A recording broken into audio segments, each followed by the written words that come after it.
everyone, and welcome back to another episode of the TNE show. I'm your host, Nada Al-Bastawisi, and today we've got Amin Hello. back for a sequel, actually, because today we're doing Toxic Masculinity 2.0. Woo! Cool. Amin was late, and this was the reparation. So, without this, I would have been a lot angrier. Yeah. Because I like Give her a flowers. rose, by the way, to the people who aren't watching. Oh yeah, I always forget that this is like audio based mostly. Yeah. Okay, well, toxic masculinity. In case you guys haven't watched the other episode, I'd like to start by kind of defining what toxic masculinity is. It's basically the notions around stereotypical forms or characteristics of masculinity or ways of being quote unquote male. Quote unquote ways of being male that are usually harmful to not only women and men but everyone else in society. Starting with men, honestly. So even though it often takes form in actions performed by men that are harmful, it's affecting them as well, whether they know it or not. What is your understanding of toxic masculinity? Basically, what you said. Oh wow, what a great answer! Yeah. You're just copying me. I think the first word I thought was stereotyping of what a man should be, and having that expectation. Yeah, and then actually, through like my research, I found out that, because the term toxic masculinity is used a lot in like feminist discourse and stuff like that. So you would think that it was coined within those parameters, but actually, apparently, toxic masculinity, that term was coined in a men's movement in the 1980s, 1990s.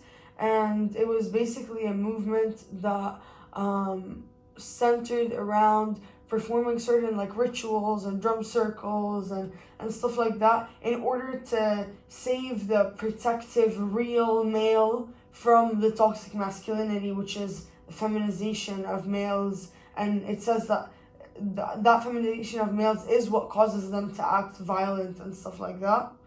And then later, the term was used in other ways, basically.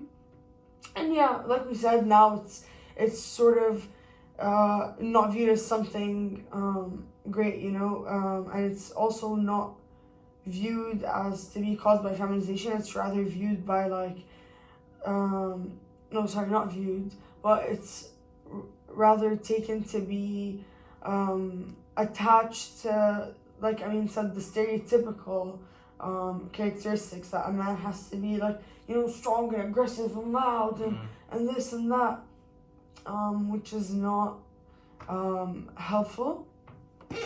So I want to ask, have you had any recent encounters that you were like, okay, this is like toxic masculinity at its finest?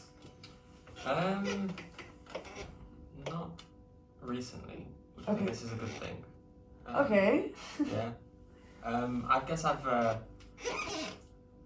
had maybe moments where I'm on social media, and there's always, you see stuff like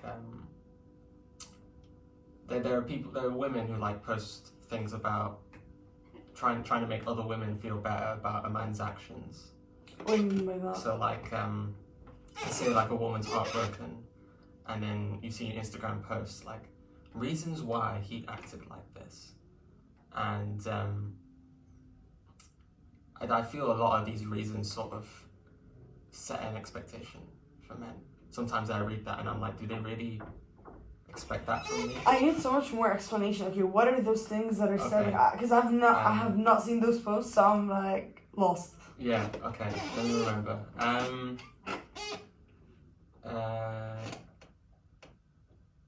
I guess he's not. He's not this.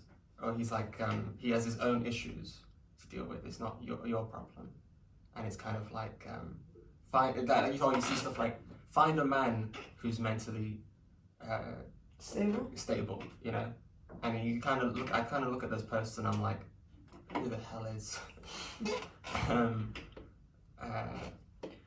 I'm confused. Is this like excusing like certain bad behaviors, or like are these posts like what exactly are they aiming to? I'm still not following. I think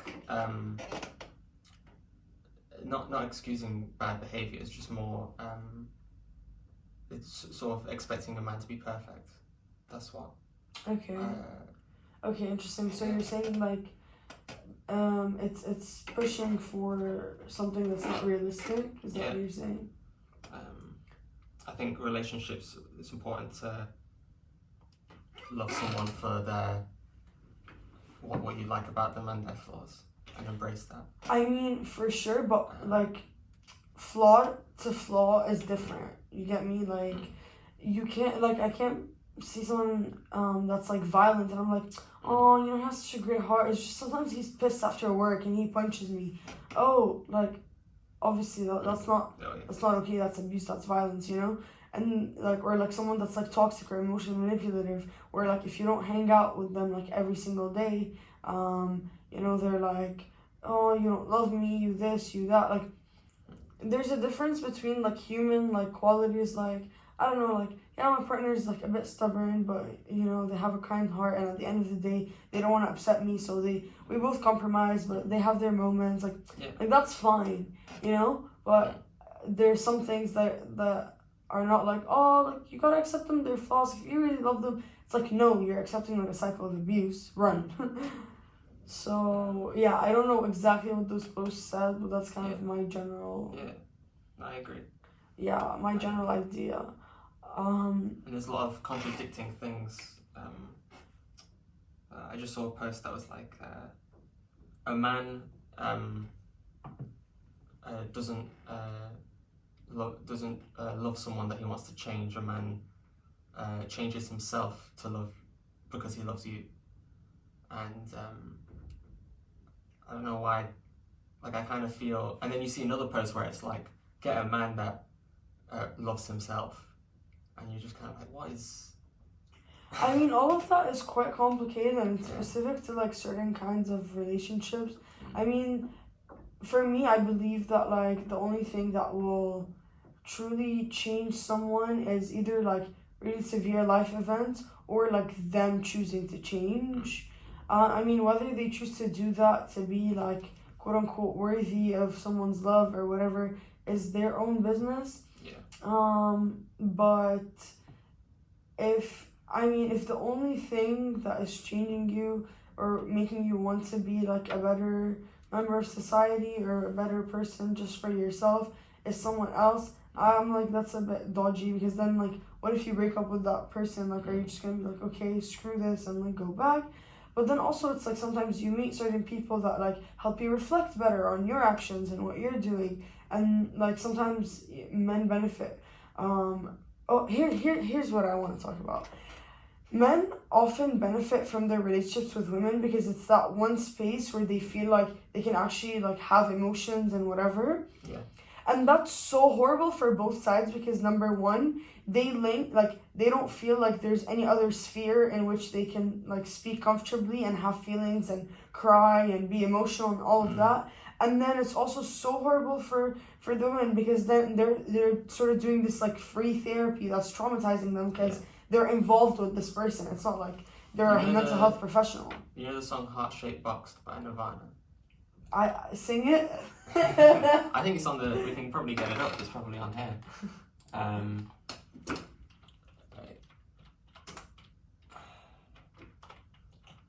Wait, I put this on YouTube. I want it to be copyrighted. Just sing it. Okay, so he says, hey, wait, I've got a new complaint. Forever in debt to your priceless advice. Alright, so he's basically with this woman, and he says he is using her as a therapist. I see that like dynamic all the time, seriously. Which like alarm go off. Yeah. I should have got my water bottle while like in the meantime. What's it called? Yeah, back to what I was saying. I was saying that like what? Yeah, continue. Okay. I'm just yeah. There needs to be more acceptance in society towards like human beings' emotions in general. Yeah. Like it's okay to be emotional, it's okay to be upset. So we need to hold out places for that. And then especially when it comes to men, because there are lots of harmful things that result from the fact that society puts them in this box that's like very like macho, strong, always like full of testosterone and like ready to, roar and go. And this like is reflected in like suicide rates and mental health issues that men suffer from. And then it also like reflects on the rest of society because all these notions regarding how men should act and how they should bottle up their emotions and how they should do all those things result in them acting out in different ways. And now this is not me excusing this behavior whatsoever, but this is sort of me trying to pick apart the things that could have led to certain violent natures and the normalization of such violent natures as well, I think there's also an effect on women of they feel that they won't be accepted by their male counterparts or peers, and so proceed to act also masculine, wear masculine clothing, try to act that they're more tough, and I think that has an effect on them as well. But do you they really get judged by their male counterparts, ironically, and not get accepted because of that. But do you really think that, like, I mean, I disagree, but I'm asking, do you really think that women, dress masculine or whatever for men? I really don't think so. I think there's a lot of women in history, though, who they put on a suit to be taken seriously. Oh, I understand where you're coming from now. Okay, I understand that.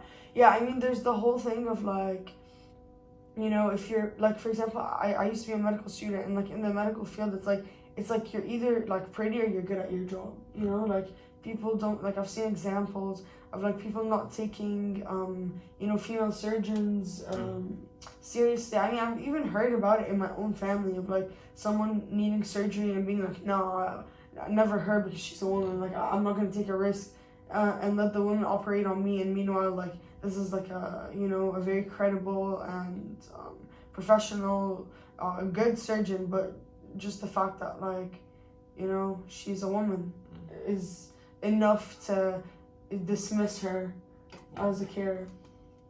You were talking about recent experiences. I think I kind of just thought of one. Okay, let us know. Not necessarily toxic masculinity, but maybe I guess there is a notion of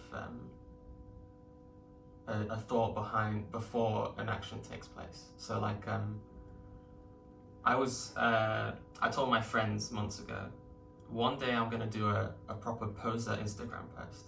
What is that? Like felt cute, like how girls like pose on Instagram and then they get all their friends and their friends comment on it saying, "Oh my God, you're so beautiful."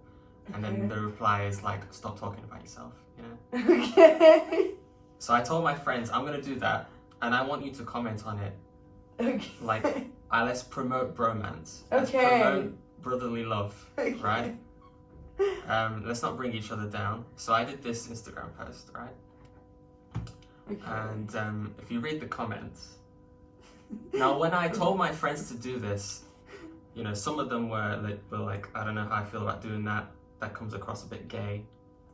Not the homophobia. Right, so then... I do not tolerate that. But then I explained to them, it's bromance, So I'll read you some of my favourite ones. Wait, before you read me some of your favourite ones, like this, what you just said, you didn't even realize that, like, that is such a perfect example. The whole, like, because this is another point I wanted to talk about on the show, and we'll get more into it after you tell me your stuff. But it's like the tie between masculinity and real maleness and homophobia and transphobia is insane, because so many men view the fact that gay men or like trans people's existence is the way, and in the way that it's defying norms, is like a risk for their maleness, and they feel entitled to project violence onto those people because it's making them feel some type of way. It's making them feel insecure in their masculinity, and it's making them feel like their masculinity is being threatened. And that's how toxic masculinity is. I mean, if you feel entitled to beating someone up because they're defying your gender norms or gender norms in general, to the point where you don't even you feel like your identity is so unstable and at risk that you go and you beat them up. I mean, that is horrible. And yeah, when you said this is a comment, it's not an instance of beating up or whatever, but the fact that complimenting one another, whatever, is viewed as gay, and gay is used as an insult, oh no, that's so gay. I mean, being gay is not an insult, and the fact that it's viewed to take away or as taking away from masculinity and quote unquote real maleness is really damaging. On a lighter note, let's hear it. So yeah, I've been trying to get my friends to compliment each other more, because I feel like men don't generally compliment each other unless it's something masculine, like their car or whatever. That's so funny. Who invented that? Okay. Of course. So my first friend Connor, he commented, "You're hot." I said, "Stop talking to yourself." And then other friend said, "Why are you so pretty?" I said, "I have to put effort to look good in a world with a guy as beautiful as you." This is where you hand each other the rose. Yeah, he said, "Slay baby, you look so good in that shirt. Any woman would be lucky to have you." You put very cute. You commented that. I did? Yeah. Oh, I'm so nice. Thank you so much. I didn't even Actually, you know remember. what? Being called cute is that's my favorite compliment to receive from a woman. A lot of women think that men don't like being called cute. There's two different versions. There's a condescending cute, and then there's a "you're cute." No, but right? but there's a whole this whole egotistical what I'm cute, what are you calling me, small and so that's the thing. Yeah, that's why it's not only the fact that they don't like it, it's some of them take it as demasculating. Yeah. And it's simpler than that, in my Someone opinion. put, "Oh my god, literally marry me." I said, "Will you?" And he was like, "Oh my god, yes." Bram put the peach emojis. Alright. This is my favorite one, okay. "I feel this in my uterus." Is this a guy? Yeah. Yeah. So yeah, stuff like that. Who's the hottie on the left? Yeah, I love that. But yeah, when I told my friends, do this, some of them were very open to the idea. They're like, "Hell yeah, I'll do that. That's hilarious. That promotes." That's nice. But then there's other people who are like, "Nah, I'm not doing that." I feel like that's such fragile masculinity. You don't have to do anything, obviously, but just looking at something and first of all being homophobic and insulting, and then using the term gay to insult, and then second of all just being "Nah, that's so icky," or whatever. Yeah. Again, to me that's just fragile masculinity. There's nothing greater than being confident in yourself. And first of all, it's just, to me personally, it's so crazy that being a man or a woman is such a deeply rooted sense or idea or notion to people's identity, because I don't believe gender matters so much. I believe gender matters a lot politically, but on the personal level I don't really mess with gender. It's not my thing at all. I'm quite detached from it, and I have my many reasons for that I won't get into in this episode, but it's that it makes it that much more wild for me to see that people hold like being male as, you know, the most foundational, important, significant vein of their whole existence, you know. And to me, like, there's so much more to a person than them being a man. And then the fact that like people think so the opposite, to the point where they'll literally go harm someone else who's living their own life just because they caught a whiff of like a threat to the, oh, that's gonna take away from what manhood is, and I'm man above everything. Yeah. I never understood that. Why do you think, I mean, aside from like, I mean, I have my reasons as to why I think that happens, but why do you think that's the case, that being man is more important than any other part of your identity, like being a student or a son or etc.? Do you know the actor that plays the Punisher in Marvel's Daredevil? No. Right. Don't tell anyone, but I don't really watch Marvel. I don't watch Marvel. What's his name? John Bernthal. This guy. He kind of looks like John Cena. He looks like John Cena with hair. Okay. No, I don't know him. Right. I'm pretty sure John Cena also has hair. No, he doesn't. Yeah, that's what he does. Wait, let me check. John Cena's bald. Is he? Is John Cena not bald? He's not. No. He's literally got hair. Oh! That's literally the title of this episode. Is gonna be like, Nada shocked at John Cena having hair, but I'm actually genuinely shocked. I always thought he was bald. What? But yeah, this actor was talking about masculinity, and he was talking about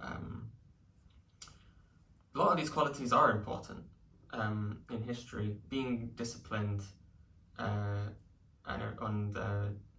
strong for yourself and others.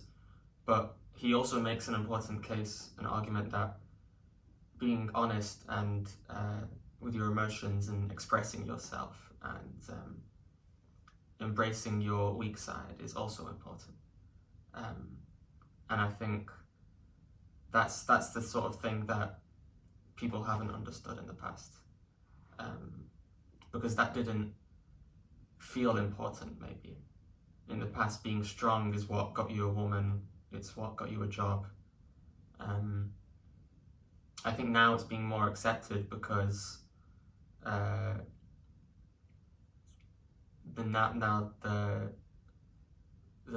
weaker side of men started to show, like, you know, being neglected, and started to lead to bad repercussions. And then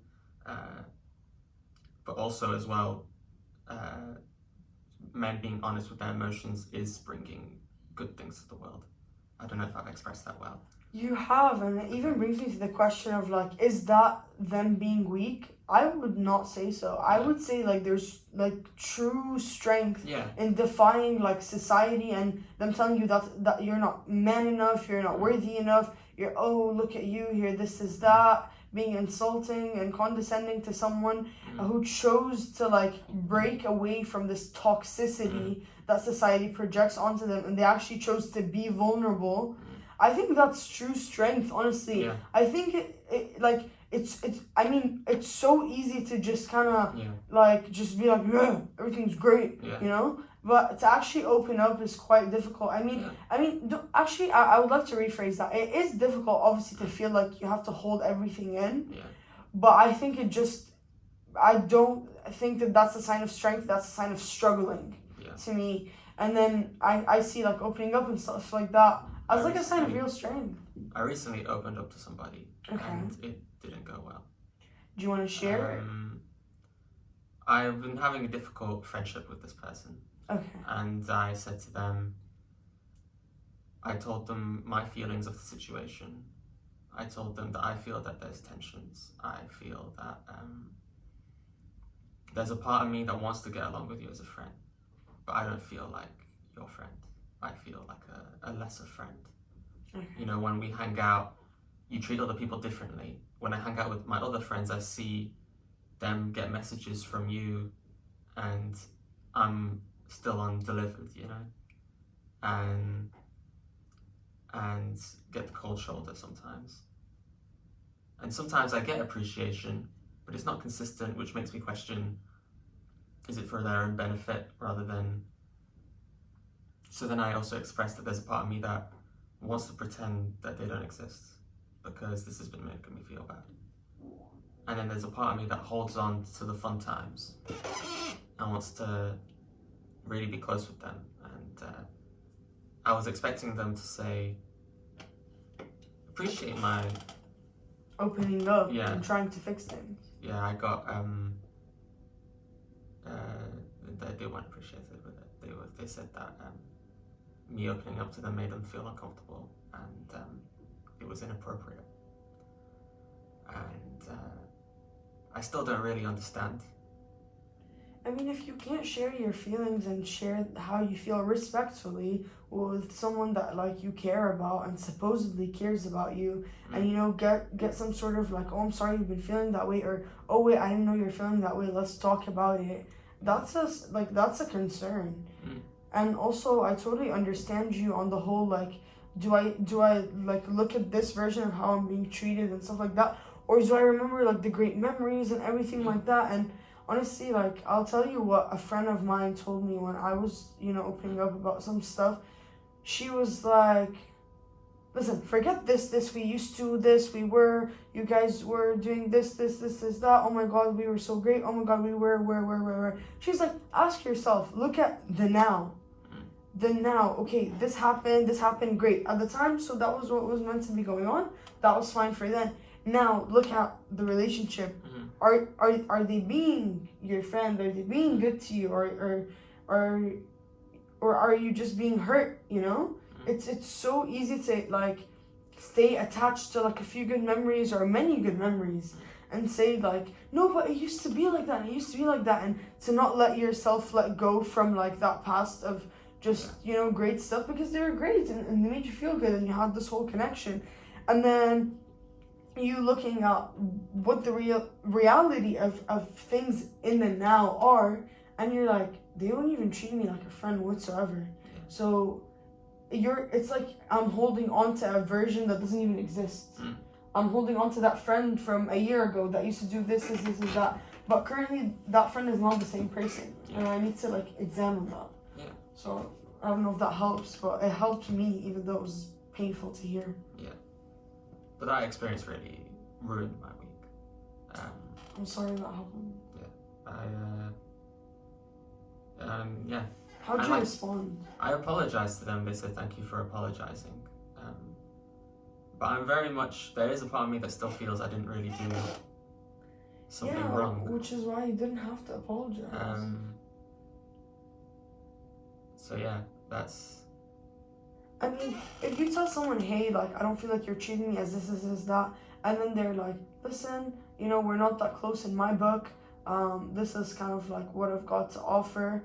It's one thing, but it's a whole other, which is hurtful, but it's a whole other thing to be like, I'm uncomfortable, like, how dare you share your feelings with me? How dare you call me out on not being a good friend to you anymore? Like, you're just trying to understand, like, what was going on, you know?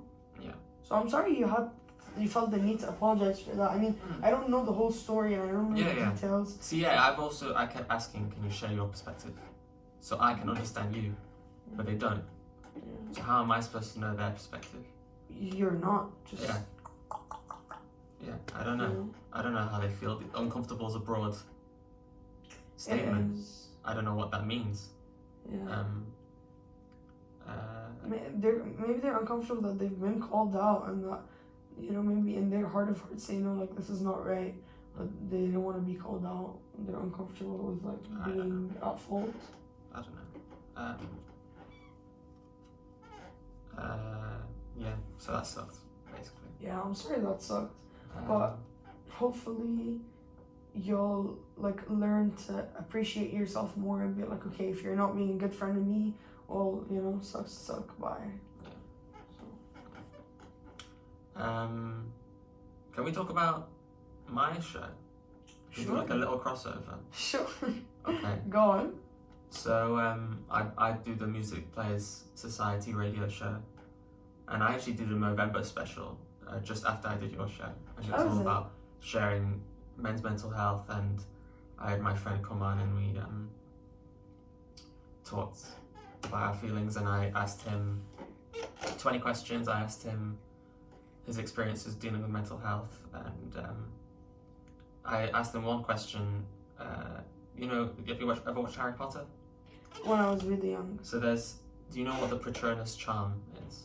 Heck no. So basically there's these things called dementors, which are these sort of black silhouettes, cloaked things that when they're around, they suck the happiness around the environment. Make you feel like you're never going to be cheerful again. And the way to fight them off is to think of your happiest memory, say Expecto Patronum, and then this white guardian comes and fights them off. So in Harry Potter, he thinks of his parents who passed away. He thinks of winning the Quidditch Cup. He says Expecto Patronum and this white stag, because his father was an animagus who could transform into a stag, and it comes and protects him. So I asked on my show, what is your Patronus charm memory? Basically asking, what's your happiest memory? What are you fighting? So I want to ask you, what's your I feel on the spot. Patronus charm memory? Interesting. I'll share mine first. Okay, good. Okay. I feel I've got a few. Okay. On my show, I've talked about my friend Connor's 14th birthday party, which was at Alton Towers. I have no idea what that is. Okay, so theme park. Okay. And it's not far from here, to be fair. Maybe like an hour or two. And I love Alton Towers, and I'm going there. I'd have to pay for it. Connor's parents pay for it. All of my friends are going. I wake up early in the morning, get picked up by my friends, and we go. And when we get there, we're like immediately, the whole theme park's empty. We basically have the whole thing to ourselves. We can go anything we want. We don't have to wait for anyone. And we're immediately like, let's go on Oblivion. And we run to Oblivion, and Connor's slacking behind. We're like, oh man, what's up? And he's like, I'm afraid of roller coasters. And we're like, you decided to have your birthday party at Alton Towers. That's so sad. And you're afraid of roller coasters. Oh, poor guy. So then it became like a thing of trying to get Connor to get on a roller coaster. yeah, and embrace his fears. And so we got him onto Oblivion, we got him onto 13. The one ride he didn't go onto was Rita, which is like a really fast roller coaster. Like it goes red light, amber, green, boom. And Connor saw that, he was like, yeah, I'm not doing that one. And so all my friends went, and I had stayed with him off the ride. And there are these basketball hoop games, and if you get it in the hoop, you win a prize. And I went up to the guy and I said, this is rigged. And he was like, nah, it ain't. And he chucked it behind his shoulder to be like, it's gonna go in. It didn't go in. And I was like, he said to me, okay, you know what? I'll give you extra goes, and if you do get it in, so like, it was £1 for 3 goes. He said, I'll give you 6. Okay. And like, we'll see if it's rigged or not. Okay. And I didn't get any in, right? Connor didn't get any in. And then my friends come off the roller coaster, and we're explaining to them, like, we're trying to get it in the hoop at least once, And my friend Michael just puts a tenner down. All right, so we get like, so that's 30 goes, right, between all of us. And we keep going. No one gets a single one in, right? And then the guy's just there like... Toxic masculinity, you failed. The guy's just like, okay, you know what? Just take the big monkey, right? It's yours, right? Oh. Okay? Y'all tried really hard. Even though Michael put the tenner down and it was Connor's birthday, I have the monkey, and it's in my bedroom. My mom hates it because every time she goes into my room looking for something, it's like under the monkey or something. But I remember like being with my friends and thinking to myself, oh, this is one of the happiest I've ever felt. Another experience was my 15th birthday. My friends threw me a surprise party. I remember like, I kind of knew something was going to happen, but I had no idea when or what it was. And I just like went to Tesco with my dad, and we came back, and I walked in front room, and my friend Tom just like slid across the floor, grabbed my foot, and he had a cold and he lost his voice. He was like, "Surprise!" And I thought he was a zombie or something. And all my friends were there and they brought gifts and everything. And I remember like shaking, just like. That's so cute. So I like that memory. And then another one, I think birthdays tend to be something I really enjoy. Wow, that sounds like the opposite of most people. Yeah. Yeah. So another birthday party. There's this guy called Hamoudi of Arab Stock. He threw a birthday party. I really liked his birthday party. I didn't know anyone there. I just like went up to people and was like, "Hey, trying to socialize." That's good. It was nice. I mean, I've enjoyed like other people's birthday parties a lot. I like pretty much cry every single birthday. I think maybe last birthday was the exception, or maybe I did cry still, but it wasn't about like just feeling bad on my birthday. I don't know. My last one was the most like adult one. I was literally knitting and sewing in the group. I brought the cake. It was very much like an adult birthday. I mean, I went to uni all day, and then I went to Primark for the first time, I think. And then I just like I made sure not to. You must have felt way out your comfort zone in Primark. No, I loved it. I loved Primark. I was so annoyed because like I would always ask like people like, "Oh, where'd you get that? Where'd you get that?" Primark, and I didn't have access to Primark, you know. Yeah. And like I literally didn't skip any class, but then I skipped my last one just for Primark. I just couldn't get back in time. I kept being like, okay, a couple more stuff to try on, a couple more stuff, and I was like, fuck it, screw it. Sorry. Yeah. I was like, yeah, I'm staying. Because there was such a great sale. Like I was getting stuff for just £1 and like nice stuff too. So I was vibing. Yeah. And then I went to the sewing thing, and then like I got the candles and the cake and I put them on, and it was a very adult birthday basically. It was good. Like another thing I do on my show is it was to promote men complimenting each other. And I was just on the November special, and I just went, "Can we just talk about how beautiful we are?" And me and my friend were just complimenting each other. I was like, "I love your hair," and he was like, "I don't like my hair." I was like, "Come on." I love that. That's so cute.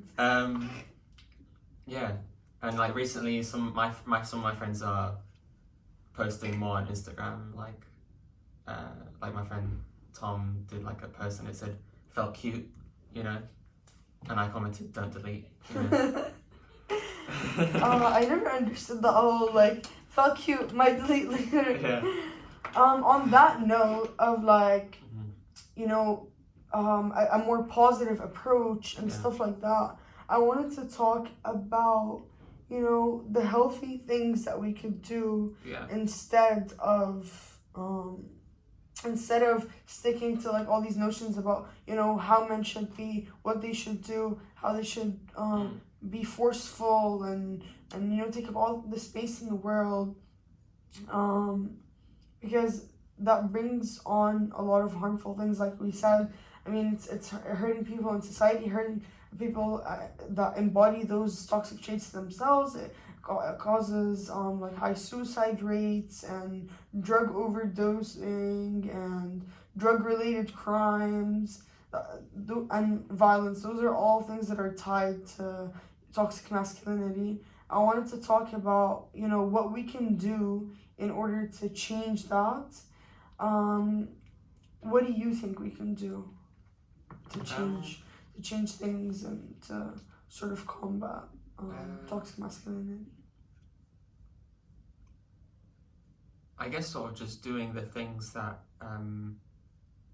like, you know, I've been promoting people complimenting each other.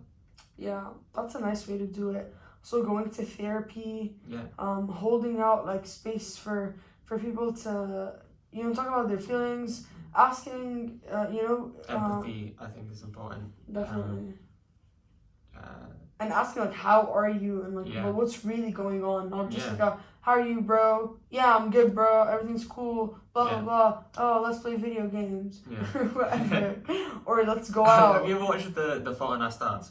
Yes, I have. And Yeah, and I read the book first too. Yeah, and there's the guy who he breaks up with his girlfriend after he goes blind, and he's just like, I just want to cry and play video games. And Yeah. I was watching with His my name is mom. Isaac. Yeah, and my mom was just like, that's men for you, and I was like, yes, it is.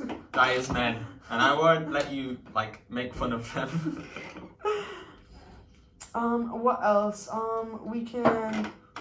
Honestly, I feel like within institutions or like universities and stuff like that, there should be like workshops and stuff where you do things that are more intimate and are more vulnerable and involve opening up about stuff. And I think also just making sure to like let the people you know and love that they can talk to you, that the space is open, that you know, you don't have to wait to get a girlfriend to dump everything on her. You know, you can go to therapy, have a positive support system, kind of keep updated regarding how you're getting on in therapy. Also, journaling. Honestly, people like look down upon journaling. They're like, what, am I gonna write in a diary? But it's so helpful, like letting stuff out, because there's some stuff that you need to get out, but you don't want to tell anyone. Yeah. You know, and that's I fair. have so many notes on my phone. Yeah, felt. Of sometimes it's just like, oh, I listened to an album and I just want to write about my feelings on this song. Yeah. And everything like that. And sometimes I'm like, I want to message somebody and I just write 3,000 word essay to them, but I never send it to them. Yeah. Because it's probably mean. But I write it on my phone to let it off my chest. Yeah, and, somewhere to just have it out. Yeah. Out. Yeah. And everyone has stupid thoughts, and it's important to do what's the word? Handle these thoughts and feelings in a healthy way. You know? Yeah, I mean, not everything that like we think we need to say to someone. So like, it could just be like how you're feeling in the moment. You're overly charged for whatever reason, and you know it's valid because that's how you're feeling and that's what you need to like get out. But it's also not right for you to like throw something harmful and toxic onto someone else. So you just put it in the notes draft, write it in a book, and it really really helps. And you can even, if you're ever in the mood, look back and see how much like you've progressed and reflect on that. I think that's quite helpful. I think also normalizing not needing to fit a certain mold of what a man is, whether that's like the types of jobs that they can hold, or the hobbies that they have, or the ways that they talk and the ways that they dress. I mean, freedom of expression is quite important. And I think another thing is understanding that different aspects of a man can get them to achieve great things and achieve happiness. And I think there's a lot of, as a guy, I get told a lot of things that will help me with women, Elaborate, which is the first thing you get told is confidence. They're like, oh, a woman loves a guy with confidence. A woman loves the guy who's the most confident person in the room. And I think when sometimes you look at a man that approaches a woman, or you think, oh, he's confident. But I think you should see it more as bravery, because if you're confident, you're so sure of yourself, and you're not afraid of the rejection. You're just going with it, and it kind of doesn't seem as important. If you're brave, you're putting yourself in this vulnerable position of rejection. And I think, I see a man approaching a woman, or even the other way around, more as bravery rather than confidence. I think people should appreciate bravery and appreciate vulnerability rather than just being perfect and feeling like you're perfect. Yeah, that's a good way to put it. Like, not everyone's gonna be confident 24/7. Sometimes you're not gonna feel like so sure, so great about yourself, but you want to give something a shot anyways, and that's like really cool. And like you said, it's not just with men to women or people that don't even identify within the scopes of man, woman, whatever. It's quite an important thing to commend. Yeah, bravery and vulnerability. I really like that. And there's like, yeah, like, let's say it's not about women, let's say it's about just getting out of bed. And like some people are sometimes told like, stop being a pussy, get out of bed, face the world. And it's more like, I think you shouldn't, that doesn't seem nice. I think you should encourage bravery. You should say, so proud of you for getting out of bed today. Yeah, I understand that's difficult. Definitely, and also like, I hate the sexist language of like, this is that, don't be at this, like that's so very derogatory and very much like, oh, women are like afraid and this and that and weak and you gotta be a man, you're gonna be strong. Like, that's disgusting. I don't like it one bit. And yeah, it's important to say stuff like that, kind of validate emotions and validate like a difficult experience, and how, like you said, even getting out of bed can be really difficult for any one of us in society, regardless of, gender identity, etc. Yeah. Well, on that note, I'd like to say, if you see any of your friends, men, women, NBs, anything in between or outside of gender identity, give them a compliment. Give them a little, how's it really going? Are you alright? I haven't heard from you in a while. Or, just maybe spend some time with them, some quality time. And don't take them and their emotions for granted. Same way you don't want them to take your existence and emotions for granted. And yeah, if you have any men in your life that you feel like are struggling, don't be afraid to, kind of respectfully suggest therapy or ask if they've talked to someone, etc. Do you want to say anything else, Dan? No, I think you pretty much rounded it up.